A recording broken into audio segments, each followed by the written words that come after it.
মেৰভিল চাংমাই গাঁৱৰ নামঘৰত সমবেত হোৱা মহাভক্তসকল, বৈষ্ণৱসকল, আই মাতৃসকল, উদযাপন সমিতিৰ সন্মানীয় সভাপতি মহোদয় বিজয় কুমাৰ চাংমাই ডাঙৰীয়া, কাৰ্যকৰী সভাপতি দিলীপ চাংমাই, আমাৰ জোনাৰাম, বুদ্ধ চাংমাই, বুদ্ধেশ্বৰ চাংমাই তেখেতসকল কাৰ্যকৰী সভাপতি, যুটীয়া সম্পাদক চিত্ৰ চাংমাই আৰু পদ্ম চাংমাই, মুখ্য সম্পাদক প্ৰমোদ চাংমাই সমন্বিতে আজি এই পবিত্ৰ অনুষ্ঠানটিত নামাচাৰ্য কৰা শ্ৰীযুত নিৰ্মল বৰুৱা প্ৰভু সমন্বিতে আমাৰ প্ৰিয়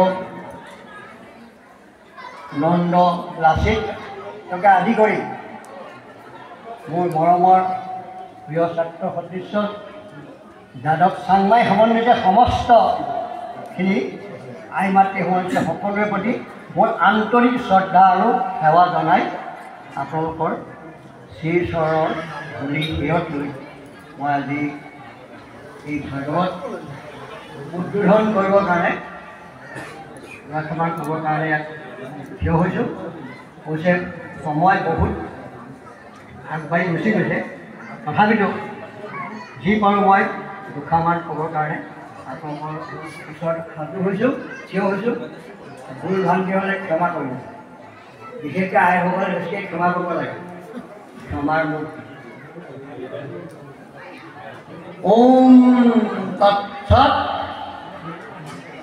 শ্ৰী নাৰায়ণ পুৰুষোত্তম গুৰু সিদ্ধ বুদ্ধটো স্কন্দ বিনায়ক সবিতা পার্বতু ব্রহ্ম মস্তু জব্ব শক্তিটু ইখু গীতা প্রভুটু রুদ্র বিষ্ণুটু রামকৃষ্ণটু মহিমতাউটু বাসুদেব ভূবিশ্বরূপটু শ্রীরানন্দ হরিটু অদিত্যটু আকাল নির্ভয় আত্মলিঙ্গ শিবতু।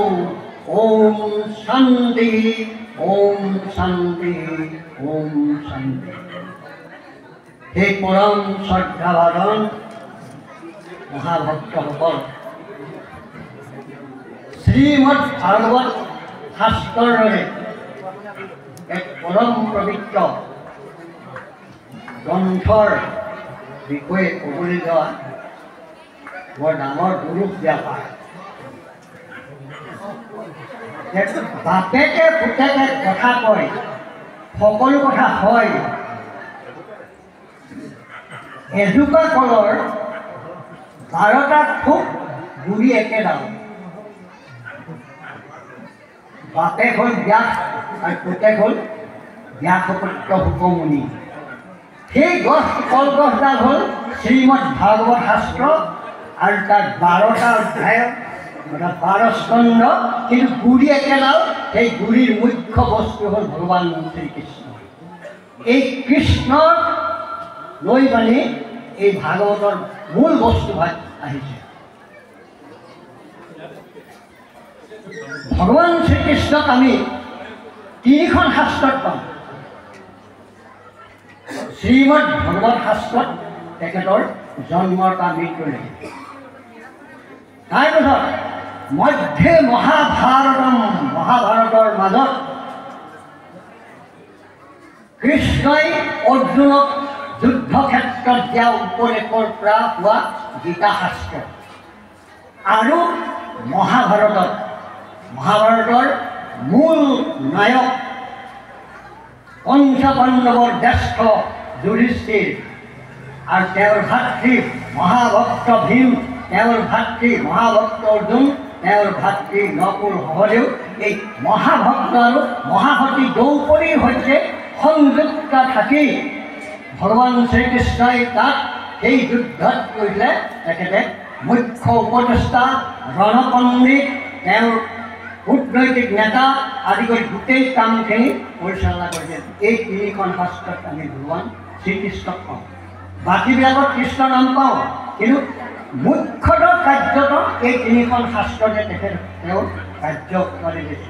এতিয়া আমাৰ মূল বস্তু হ'ল শ্ৰীমদ ভাগৱত শাস্ত্ৰ। এই ভাগৱতৰ দ্বাদশ স্কন্ধ, মই এফালে 12টা খুবৰ কথা কৈছোঁ, দ্বাদশ স্কন্ধ। এই দ্বাদশ স্কন্ধত দ্বাদশ সত্য নিহিত আছে।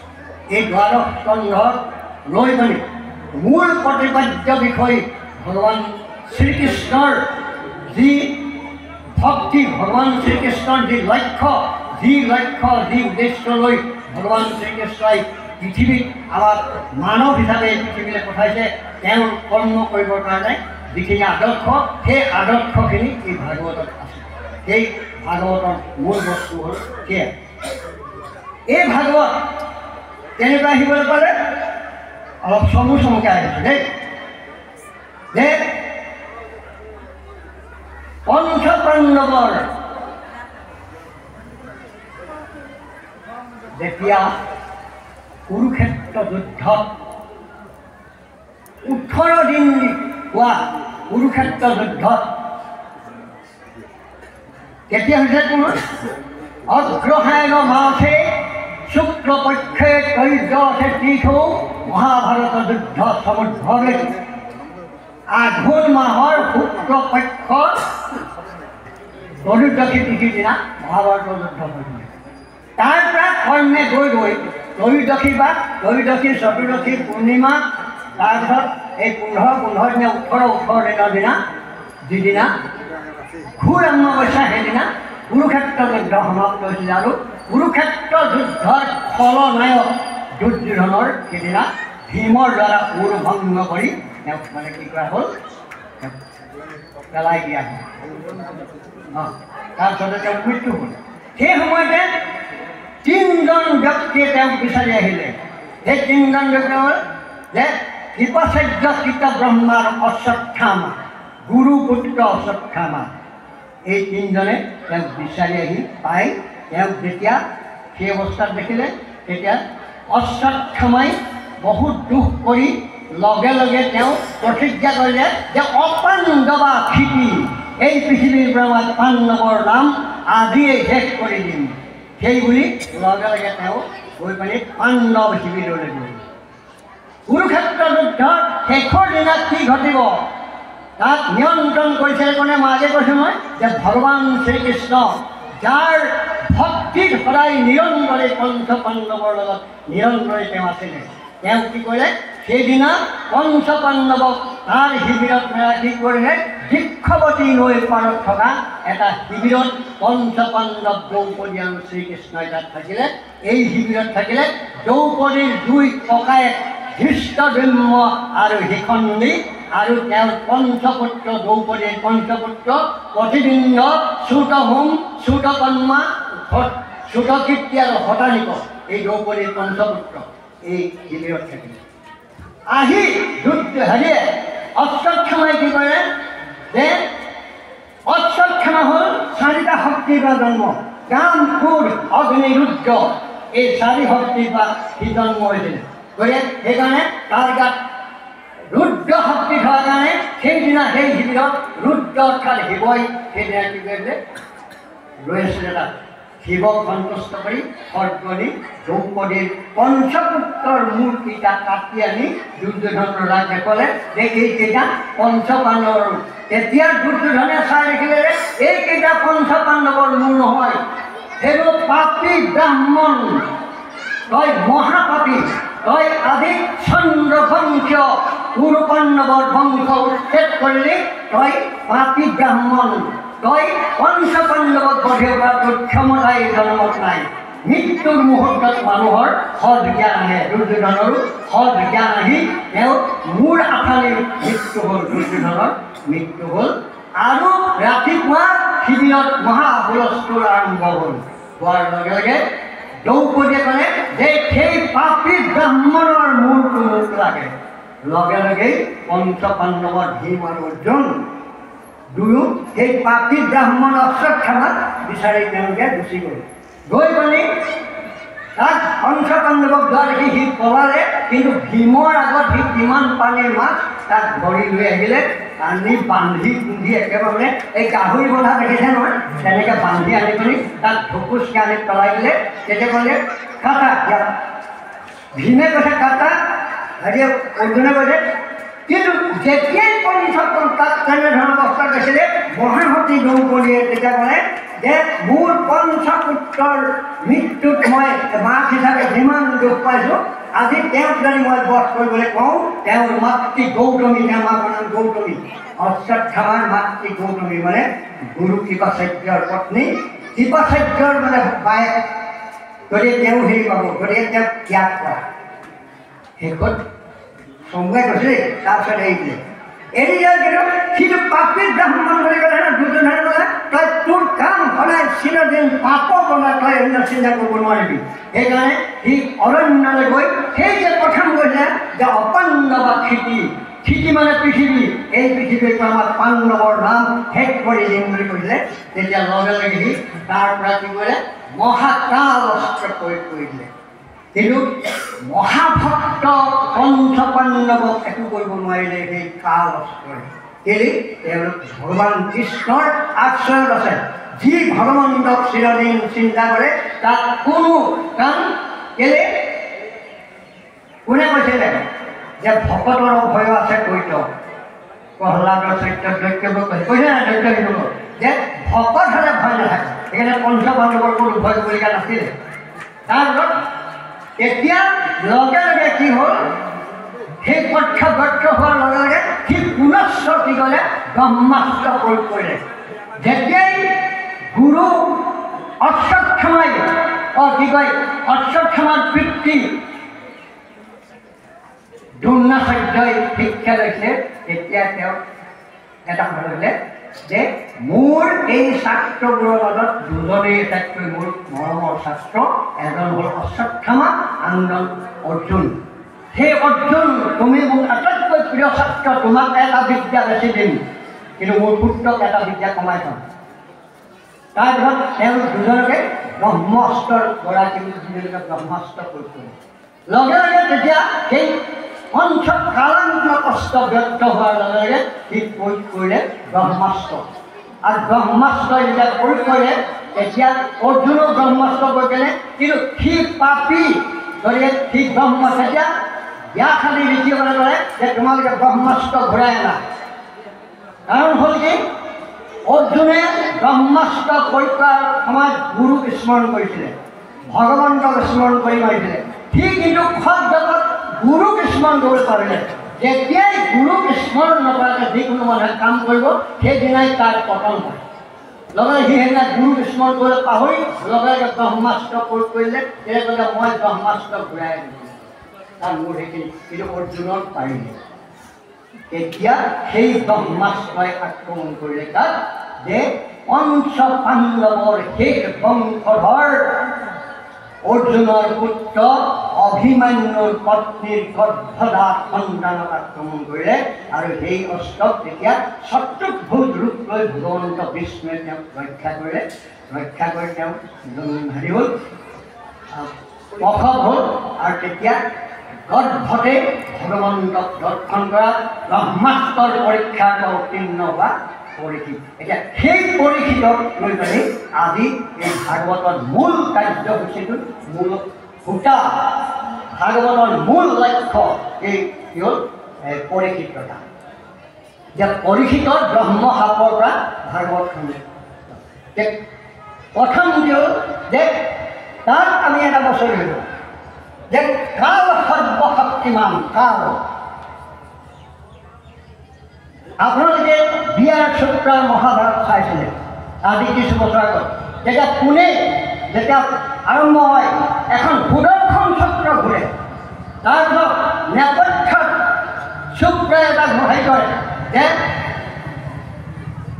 মেৰে সময় হো, মে কাল হো, হম সবকো অন্ত কৰ দেখা হো। মই কাল, মই সময়, মই সকলোকে শেষ কৰি দিম। কি হ'ল, কালৰ দ্বাৰা। এতিয়া তেওঁ কালগ্ৰস্ত হ'ব। কেনেকৈ হ'ব, যে তেওঁ মহাভক্ত হৰিৰজাই এই কি কয় পৰীক্ষিতে স্বীকাৰ কৰিবলৈ গৈ এজনী হৰিণীৰ পৰা তেওঁ প্ৰতাৰিত হৈ অন্ধকণ্ঠ শুকাই পানীত খাবলৈ বিচাৰি যে নিৰ্বিকল্প ধ্যানত থকা দেখি সমীপৰ ওচৰত জল বিচাৰি পানী বিচাৰি কিন্তু তেওঁ নিৰ্বিকল্প ধ্যানত আছিলে সবিকল্প আৰু নিৰ্বিকল্পৰ দুটা ধ্যানৰ ভাগ আছে সবিকল্পত অহং মমেতি মই মোৰ কথাটো জ্ঞান আহে আৰু অহং মমেতি শূন্য হৈ যেতিয়া সম্পূৰ্ণ সৰ্বচিন্ত পৰিত্যাগ নিচিন্ত ধ্ৰুৱ বিশ্বতে এইটো কৃষ্ণই অৰ্জুনক গীতাৰ চতুৰ্থ অধ্যায় কৈছে যে সকলো চিন্তা শেষ কৰি একমাত্ৰ ব্ৰহ্মত লয় হৈ থকাৰ নিৰ্বিকল্প ধ্যান তেওঁ সেই গতিত আছিল গতিকে তেতিয়া তেওঁ মাত নমতাত মই যে কালৰ কথা কৈছিলোঁ কাৰণ তেওঁ কালে ধৰি আছিলে কাৰণ কেলৈ এবাৰ তেওঁ কলিক দমন কৰিছিলে কলিয়ে তেতিয়াৰ পৰা মানে তেওঁৰ ওপৰত আখেদ এটা আছিলে গতিকে সৰ্বৰূপে কলিয়ে এটা মৰা সাপ আনি তেওঁ মুখৰ আগত দিলে সেই সাপটো যেতিয়া তেওঁৰ ডিঙিত মেলিয়াই দিলে যে মোক তই ডিছৰেচপণ্ড কৰিছ মানে মোক ভালকৈ মতা নাই সেই বুলি তেতিয়া তেওঁৰ পুত্ৰ সিংগী মুনিয়ে এই খবৰ পাই লগে লগে ঘোষণা কৰিলে যে 7 দিনৰ ভিতৰত তক্ষক সৰ্পৰাজ তক্ষকে নাগৰাজ তক্ষকে তোক মানে বস্তু নাগৰাজ তক্ষকৰ 1000 খানা 1000খন খানা তাৰমানে তক্ষক হ'ল সৰ্পৰাজ অনন্ত বিষ্ণু ভগৱান নাৰায়ণ বিষ্ণুৱে য'ত এখন অনন্ত সজ্জা হৈ থাকে সেই সজ্জাৰ সৰ্পৰ 1000 খানা কিন্তু আমাৰ ছবিত দেখুৱাই 5খন দেখুৱায় 1000 তেওঁৰ ভাতৃ বাসুকী 1000 তেওঁৰ ভাতৃ কুণ্ডলিকাক্ষৰ 1000 তেওঁৰ ভাতৃ তক্ষকৰ 1000 তেওঁৰ ভাতৃ কৰ্কটকৰ 1000 এনেধৰণে তেওঁ এই গোটেইবিলাক 33জন সৰ্প মহাসৰ্প তেওঁলোকৰ প্ৰত্যেকৰে 1000 খানা আছে এই 1000 খানাযুক্ত সৰ্পৰ দ্বাৰা তেওঁ দংশন হ'ব বুলি কৈ মেলি তেওঁ যেতিয়া গুচি গ'ল তাৰপাছতেই লাগিল হোৱা ৰোৱা মই অলপ কমুৱাই কৈছিলোঁ মই দীঘল কৰিবলৈ গ'লে আপোনালোকে আপুনি হৈ আইসকলৰ পেটে বেয়া পইচা নেকি দীঘল নাই হোৱা গতিকে কথাটো হ'ল কি তেতিয়া লাহেকৈ কি ক'লে যে তেওঁ ৰাজ্যখণ্ড সমস্ত ত্যাগ কৰি লগে লগে তেওঁ গংগাৰ ফালে উত্তৰ দেশলৈ গুচি গ'ল সুন্দৰ কথা ভাগৱত সদায় উত্তৰ ফালে মুখ কৰি ক'ব লাগে এইটো সুন্দৰ কথা কিছুমানে এইফালেও কৰে কিন্তু এইফালে কীৰ্তন নকৰে কীৰ্তন সদায় ভাগৱতৰ কোনে কোনে ক'ব লাগে ভাগৱত কিন্তু কীৰ্তনখন হেৰিয়া ভাগৱতখন এই উত্তৰ ফালে ক'ব লাগে এইটো বৰ সুন্দৰ ব্যৱস্থা আজি খালি সুন্দৰ ব্যৱস্থা ঠিক হৈছে এই ফুলবোৰ খালি দিব নালাগিছিল নতুন কোনে ভৰ্তি হৈ থাকে গতিকে ঠিক আছে বাৰু ভৱিষ্যতে নিদিয়ে আমি নাজানি দিলে গতিকে এতিয়া হ'ল কি এতিয়া উত্তৰ দিশলৈ গৈ তেওঁ তেতিয়া কি হ'ল তাত মানে তেওঁ ধ্যানস্থ হ'বলৈ যাওঁতে সেই সময়তে 60,000 ঋষি তেওঁলোকৰ ওচৰত উপস্থিত হৈ প্ৰত্যেকে কৈছে যে তেতিয়া তেওঁ কি কৰিলে যে সৰজৰে ক'লে দিলে সেই ঋষি সমস্ত সেই জ্ঞানী সমস্ত আপোনালোকে কওকচোন মই মোৰ মৃত্যু আৰু 7 দিন আছে 168 ঘণ্টা হিচাপে আৰু গৈ আছে সময় গৈ আছে কথা কৈ আছোঁ গৈ আছে মই এতিয়া কথা ক'লোঁ এতিয়া কিজানি 10 মিনিটমান গ'ল 15 মিনিটমান গ'ল হয় এনেধৰণে গৈ আছে তেতিয়া ক'লে যে সকলোৱে নানা ধৰণৰ উপায় দিলে কোনোবাই ক'লে ধ্যান কৰা কোনোবাই ক'লে পইচা কৰা কোনোবাই ক'লে দান কৰা কোনোবাই ক'লে তীৰ্থই ঘূৰি ফুৰা কোনোবাই ক'লে আমাৰ কোনোবাই ক'লে জ্যোতিষীৰ ওচৰত চুৰ আগে কোনোবাই ক'লে ক'ৰবাত যদি মানে আই ওলাইছে সেইজনী ওচৰলৈ যোৱা কিন্তু সেইবিলাক মানে কিন্তু প্ৰকৃততে নহয় তেতিয়া সেইভাগে কৰি থাকোঁতেই এনে অৱস্থাত থাকোঁতেই বিভিন্ন ধৰণৰ তাত কোন বহি আছে স্বয়ং ব্যাস আছে ভাগৱতৰ মূল প্ৰবক্তা সেই ব্যাসে তেনেকুৱাতে তেওঁলোকে দূৰত দেখিবলৈ পালে বহুত দূৰত দেখিবলৈ পাইছে এজন পুৰুষ আহিছে অসংখ্য তিৰোতাই পৰিৱেষ্টিত বৰ ধুনীয়া ধুনীয়া তিৰোতা আৰু সৰু ল'ৰা পুৰুষজন এনেকুৱা আদানুলম্বিত বাহু সিংহ স্কন্ধ হৰৰ দম্বৰুণী তেওঁৰ কঁকাল, বিশাল বক্ষ, এলভ নাথিকা, জুম্ৰু জুম্ৰু কেশগুচ্ছ, নীলবৰ্ণ আকাশ যেনি তেওঁ শৰীৰৰ বৰণ। একেবাৰে প্ৰত্যেক উৰু ৰাংগ, প্ৰত্যেক পদতে খোজ কাঢ়োতে যেন প্ৰত্যেকটো খোজত যেন পদুম ফুল ফুলিছে। আদত্ত ৰক্তিম তেওঁ ভৰি তলোৱা, আৰু দেহত কেৱল মাত্ৰ এটা বস্তু আছে যে যজ্ঞসূত্ৰ, উত্তৰী যজ্ঞসূত্ৰ নামৰ বাবে তেওঁৰ গোটেই দেহটোত আৱৰণ নাই। মানুহজন কি হৈছে যে হেৰি হৈ আহিছে, উলংগ পুৰুষ। যেতিয়া তেওঁ আহিলে, ইমান দিব্য সুন্দৰ পুৰুষজন দেখাৰ লগে লগে ইয়াত থকা ৬০,০০০ দেখি আগবাঢ়ি গুচি গ'ল, তেওঁক আগবঢ়াই আনিবলৈ। সেইজনেই হ'ল ভাগৱতৰ প্ৰবক্তা শুকমুনি। তেওঁ আহি তাত যেতিয়া উপস্থিত হ'ল, উপস্থিত হোৱাৰ লগে লগে সকলোৱে তেওঁক আদৰি আনিলে, আনি তেওঁক বহুৱালে, এখন আসনত বহালে, আৰু মহাৰাজ পৰীক্ষিতে হ'লে যে সেই ভূ ভগৱান, সেই ভগৱান, তাক ভগৱান বুলি কৈছে দেই, সম্বোধনটো সেই ঋষিৰাজ বুলি নাই কোৱা, যে সেই ভগৱান, যে মৃত্যুমুখীয়ে কি কৰিলে কৰিব পাৰিব। তেওঁ একেষাৰে কৈ দিলে, চমুকে কৈ দিলে যে ভগৱান কৃষ্ণৰ গুণানুকীৰ্তন শুনিলেই কৰিব পাৰিব। একেবাৰে উচিত, মানে একেবাৰে উচিত। ধ্যান কৰা, তপস্যা কৰা, আমুক কৰা, তমুক কৰা, এইবোৰ থাকে একেবাৰে উচিত। আৰু লগে লগে যেতিয়া কৰে সেই ভাগৱত কোনে শুনাব? ভগৱান কৃষ্ণৰ গুণানুকীৰ্তন ক'ত শুনিব পাম? যে ভাগৱত শাস্ত্ৰত আছে। তেতিয়ালৈকে ভাগৱত পৃথিৱীলৈ প্ৰচাৰ হোৱা নাই।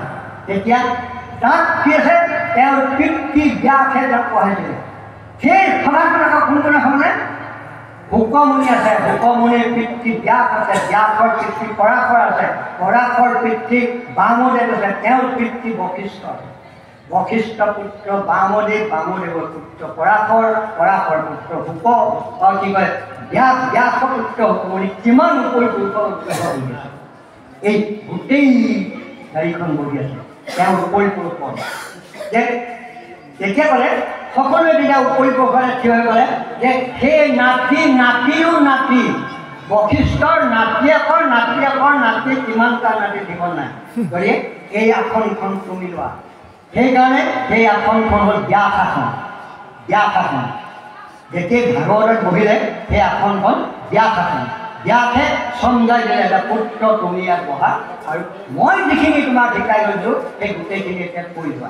তেতিয়া তেওঁ লাহেকৈ ভাগৱতৰ মূল কথাখিনি গোটেইখিনি, যে জ্ঞান বিজ্ঞান তদম ৰহস্য জাতি যজ্ঞ গুণ ক্ৰিয়া শিৱ মায়া জীৱ তৰণেশ্বৰ, এই 12 সত্য, এই 12 সত্য প্ৰত্যেকটো কৈ গৈছে। প্ৰত্যেকটোতে কি কৰিলে সেইখিনি আমি প্ৰত্যেকটো অধ্যায় পাই গৈ দিম। তেনেকৈ তুমি গোটেই ইয়াৰ পাছত কালি পৰহিলৈ পৰা আজিৰ পৰা ব্যাখ্যাকাৰী আহিব, তেখেতে গোটেই সুন্দৰকৈ বুজাই গৈ থাকিব। আপোনালোকে খালি সকলোৱে আহি শুনিব, নুশুনাকৈ নাথাকিব। কাৰণ এইটো বৰ দেউৰ দুৰ্লভ, কাৰণ দেউৰ দুৰ্লভ ভগৱন্ত শুকমুনি। আজি যিকেইজন আহিব সেইটো শুকমুনিয়ে আহিব আজি। তেখেতসকলক এই দেউৰ দুৰ্লভ বাক্যখিনি আপোনালোকে শুনিব।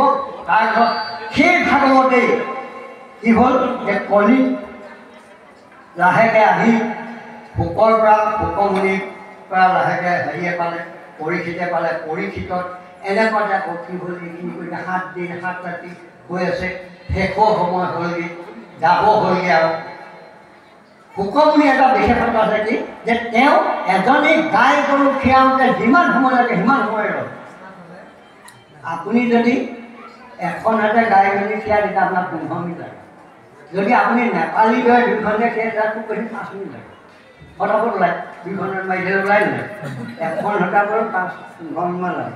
গতিকে মই ধৰি লৈছোঁ বাৰু তেখেতে খুব জেগাত এডোখৰ জেগাত 20 মিনিটে ৰয়, গাই গহনা সমানে ৰয়। কিন্তু তেওঁ 7 দিন 7 ৰাতি ৰয়।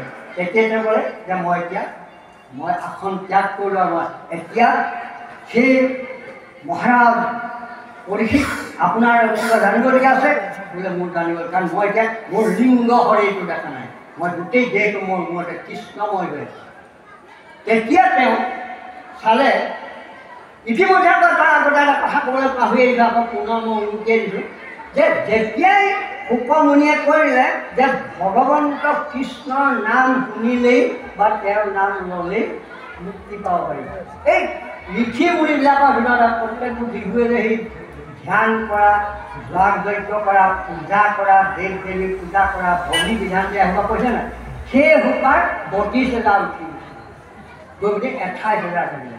সেই 28,000 ভিতৰত একেবাৰে লাষ্টত বহুত লাষ্টত এইফালৰ পৰা গ'লে ভাওনা ঠিক পাব কিমান হ'ব, সুৰেণ দত্ত ভাওনা পাব হ'বগৈ নেকি, কিমানত কোনত বহি আছে হেৰি এই কি বুলি কয়,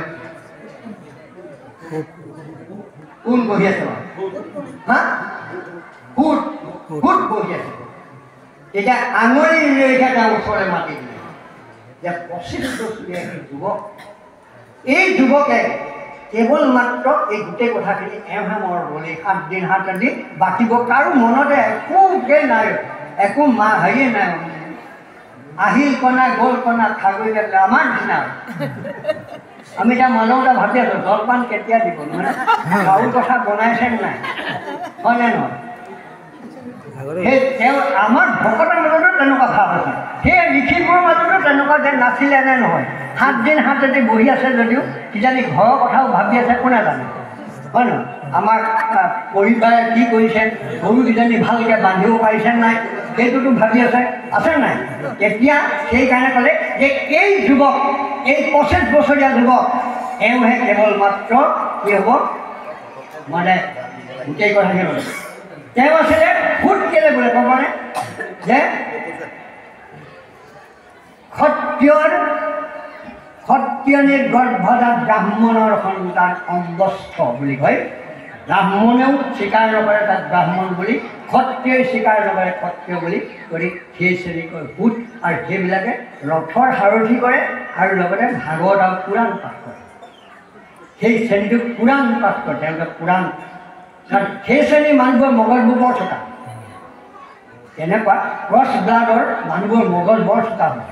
সেইকাৰণে তেওঁ বৰ চোকা হ'ল, গোটেই কথাখিনি তেওঁ বৰ। তেতিয়া তাৰ পাছত কি হ'ল, তেনেকুৱাতে তেওঁক দায়িত্ব দিলে, ক'লে যে মই এতিয়া যাওঁগৈ, তাৰপিছত এইখিনি তুমি পাছা। তাৰ পাছৰ 36 বছৰৰ পাছত ইতিমধ্যে এতিয়া সৌনক আদি প্ৰথম যিজন সৌনক ঋষি, একদম গোটেই 28,000 মুখ্যজনৰ নাম হৈছে সৌনক ঋষি। সৌনকে তাৰপাছত এদিন আয়োজন কৰিলে এই ভাগৱত পাঠ। তাৰ পাছৰ পাৰ মই পাছত আহিলোঁ কৈছোঁ, এইফালে সামৰণি মাৰিব। তাৰপিছত তেনেকুৱাতে আৰম্ভ কৰিছে, পুত্ৰক আসনত বহুৱালে, আসনত বহুৱাই ব্যাস আসনত বহুৱালে।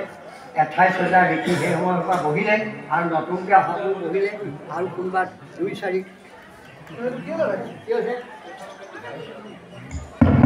আহিছে, ঠিক আছে।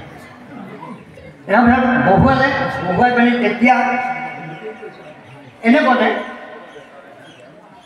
তেওঁলোকে দেখিবলৈ পালে যথাস্থানত বহিলে, যেনেকৈ এতিয়া হয় নামাচাৰিতে বহিছিলে, আমি গোটেইখন একফালে বহিছিলোঁ, তেনেধৰণে বহিছে। এনেকুৱাতে তেওঁলোকে দেখিলে যে অলপ দূৰত এক দিব্য জ্যোতিষ্ময় এটা পোহৰ, এনেকুৱা পোহৰ যিটো অনন্ত জ্যোতিষ্ময় পোহৰ, আৰু এজন দেখিলে সেই পোহৰত এজন দিব্য পুৰুষ।